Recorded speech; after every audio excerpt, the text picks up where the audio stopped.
Jeshi la Walinzi wa Mapinduzi ya Kiislamu la Iran, IRGC, limedai kuwa wanajeshi 200 wa Marekani wameuawa na kujeruhiwa kufuatia mashambulizi ya makombora yaliyolenga kambi za Marekani katika maeneo mbalimbali ya Mashariki ya Kati. Mashambulizi hayo yalikuja kama hatua ya kulipiza kisasi baada ya Israel kwa msaada wa Marekani kufanya operesheni ya kijeshi dhidi ya malengo ya kijeshi ya nyuklia ya Iran mapema Jumamosi. Israel ilisema operesheni hiyo ilikuwa ya kujihami, ikilenga kuondoa vitisho vya usalama vinavyodaiwa kutoka Iran.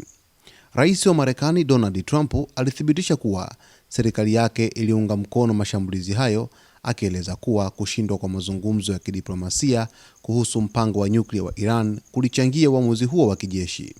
Kwa mujibu wa shirika la habari la Tasnim News Agency, IRGC ilisema mashambulizi ya makombora yalilenga moja kwa moja vituo vya kijeshi vya Marekani na kusababisha vifo na majeruhi miongoni mwa wanajeshi wa Marekani. Jenerali wa IRGC Ibrahim Jabari alionya kuwa Irani ina uwezo mkubwa wa kijeshi na iko tayari kwa vita vya muda mrefu. Alisema mashambulizi ya awali yalitumia sehemu tu ya silaha zilizopo na akaahidi kuwa silaha zenye nguvu kubwa zaidi zitatumika katika hatua zinazofuata. Iwapo vita vitaendelea, tutatumia kila silaha tulionayo.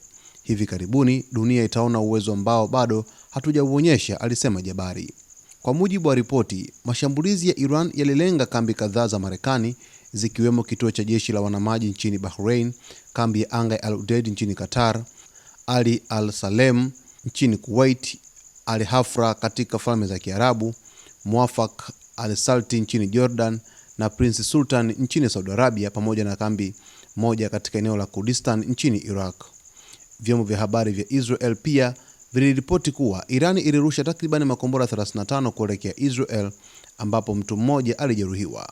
Mashambulizi haya yanaongeza mvutano mkubwa katika Mashariki ya Kati, huku wachambuzi wakionya kuwa hali hiyo inaweza kusababisha vita kubwa zaidi kati ya Iran, Israel na Marekani iwapo juhudi za kidiplomasia hazitafanikiwa kupunguza mgogoro huo.